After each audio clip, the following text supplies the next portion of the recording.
Gojo is deemed to be the strongest Jujutsu Sorcerer that has ever lived. If there was any trouble that seemed impossible to beat, you would pick up the phone and not call the Ghostbusters but Gojo himself, and the threat would be neutralized without a second thought. The series has made Gojo into this invincible figure from season 1 all the way to season 2, and even when things seemed dire with Toji initially, Gojo made sure to pay him back tenfold. So how did that same guy go from being an untouchable entity, quite literally, to being sealed inside a small box? To answer that question, we will have to dig deep into the plan that caused the biggest disaster in Japan's history, the Shibuya Incident plan. So strap on in and fasten your seatbelts, because this will be an extremely bumpy ride as I go over the flawless Shibuya Incident plan that managed to give Gojo his biggest L yet. The Shibuya plan managing to put Gojo down for the count was no easy feat, as there were plenty of moving parts to this plan that gave the cursed spirits the advantage. The first one being the location of the plan being used to its full extent. A curtain with a 400 meter radius was casted in the Toyoko branch of the Tokyo department store, which trapped civilians inside of it with all reception blocked. All civilians stuck in the curtain asked for the same thing: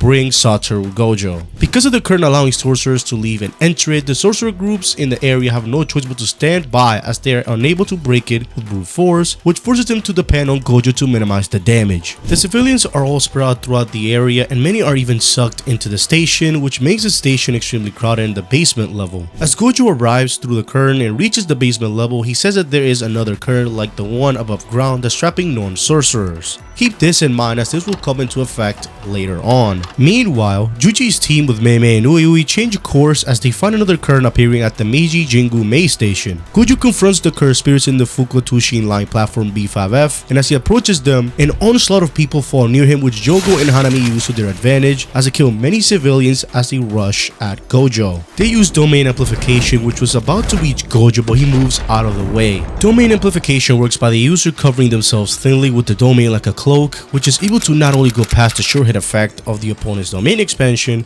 but also neutralize the curse technique of anyone who's being touched. The drawback, however, is that they are unable to use their own curse technique, which renders them using physical combat abilities. This is where the second phase of the plan comes in. The second part of this plan is using the civilians hostage, as they kill enough people to put Gojo at hard precision while not doing too much, which will make him want to just use them as sacrifices and use his techniques or even his domain expansion, which would guarantee his victory. Geto says to Jogo to keep this up for 20 minutes and leave the rest to him and the prison realm. As this is going on, Juji's team reach the Meiji Jingu Mei station as they find out that there is two curtains, one for trapping the civilians in the station and the other keeping the sorcerers out, but it doesn't stop there, as in between the curtains, a cursed spirit or cursed user is present alongside many transfigured humans. Mei Mei, scouting the area using her crows, says that there is transfigured humans attacking civilians in B4F, while most of them are in B5F. The Shibuya plan merges both the location and the civilians as they are being pushed farther down, which in turn makes Gojo's job more difficult and give the cursed spirits the advantage. As Juji and Mei Mei separate, he encounters a cursed grasshopper on B2F that's in charge of protecting the curtain. Juji manages to absolutely wash the grasshopper with minimal damage, if at all, as the difference in skill was massive, which now puts one of the curtains down. We get a look at Mahito about to enter the train in that very station, which is heading straight for Shibuya. Going back to Gojo against the cursed spirits, things are seemingly going well for Gojo as Hanami gets caught lacking by using their curse technique, which turns off their domain amplification. Gojo punishes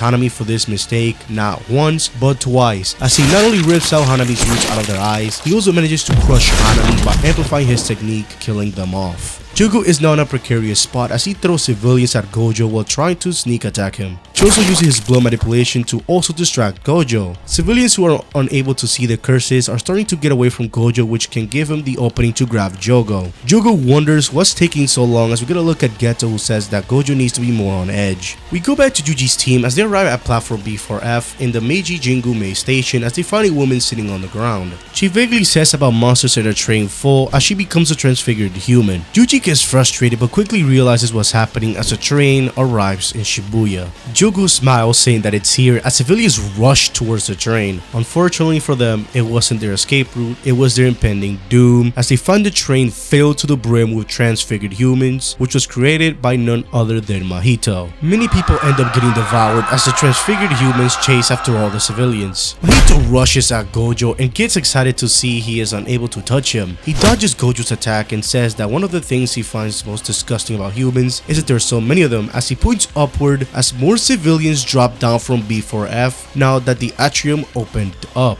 Mahito and Choso waste no time and enchant their curse techniques, which they absolutely demolish many civilians. By maximizing the usage of both the location and the civilians, they have now put Gojo in a situation where he has to make a choice of whether or not to use his domain expansion and sacrifice many people in order to kill the cursed spirits. Gojo, with the biggest gamble of the century, opens a limited void for 0.2 seconds, which only makes the civilians fall unconscious while standing, but also manages to kill all 1,000 transfigured humans in the area in 299 seconds.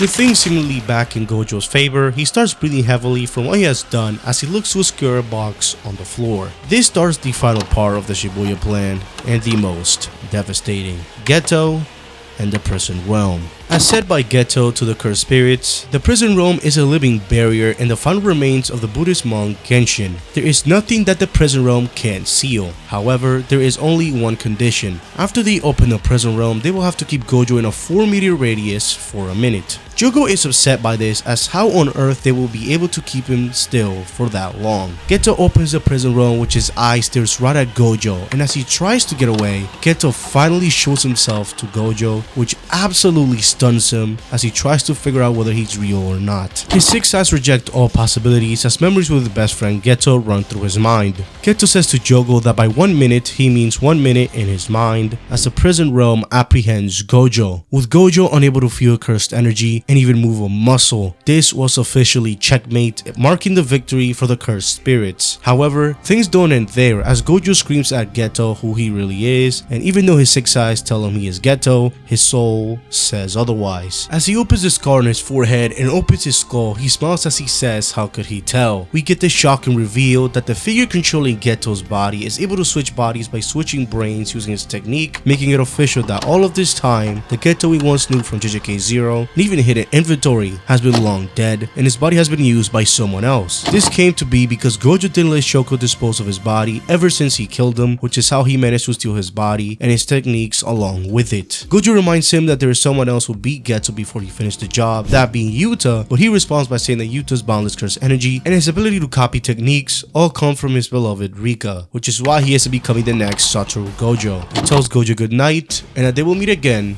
in the new world. And that, ladies and gentlemen, is the entire Shibuya plan. To give you the TLDR version of this plan, simply put, the location of the plan being the Shibuya station and Meiji Jingo-mei station maximize their use to try and bring as many civilians as possible and use the curtains to prevent civilians getting out and sorcerers getting in, and even using a train. The cursed spirits use their environment to its full effect. Next, the civilians themselves were used as hostages and even weapons themselves with Mahito's ability to create transfigured humans. The way the cursed spirits managed to use the civilians was crucial, as this managed to prolong their survival, and despite Hanami being a casualty, the rest managed to get off scot-free. And lastly, Geto, or I guess you could call him Pseudo Geto, and the prison realm were the final puzzle piece to put what seems like the end for Satoru Gojo. This plan couldn't have honestly been more perfect, as even by their miscalculation of Gojo not using a limited void, because of the fact that Gojo exerted himself so much in that moment, Pseudo Geto using the body to shell shock Gojo to make him still for 1 minute was a cakewalk. This honestly has to be one of the smartest plans I've seen in Shonen, as for them to be able to play Gojo like a fiddle to this extent and manage to even seal what is at this point the strongest character in the series is nothing short of remarkable. This is where I have to give props to Gege Akutami for being able to not only write a believable plan that can defeat the strongest character in the series, but even add a fantastic plot twist on top of it with the reveal that Geto this whole time was dead and his body is being controlled by someone else. With all of that being said, now that the strongest is now sealed, what is next for the cursed spirits and what will they try to achieve? How can the Jujutsu Sorcerers be able to put a stop to the ongoing madness in Shibuya now that their strongest sorcerer is now gone, and how will they be able to get him back?